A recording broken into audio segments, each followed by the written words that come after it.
రాజాది రాజు, కెరూబులు, శరాబులు, దూతలు, మహాదూతల చేత నిత్యం కీర్తించబడే ఆయనే అదంతా మహిమంతో వదిలిపెట్టి తను రిక్తం చేసుకోవడానికి వచ్చి భూమి మీద ఉమ్ములు సహించి పిడిగుద్దులు తిని ముఖం మీద వెంట్రుకలు పెకలింపబడి దూషింపబడి దారుణంగా మాటలు పొంది పిడిగుద్దులు తిని ఎంత అవమానం పొందాడు.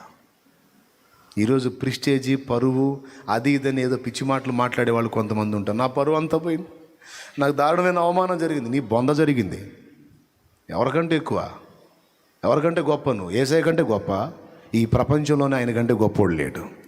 అలాంటి గొప్పవాడే అవమానాలన్నిటినీ ఆనందంగా స్వీకరించినప్పుడు,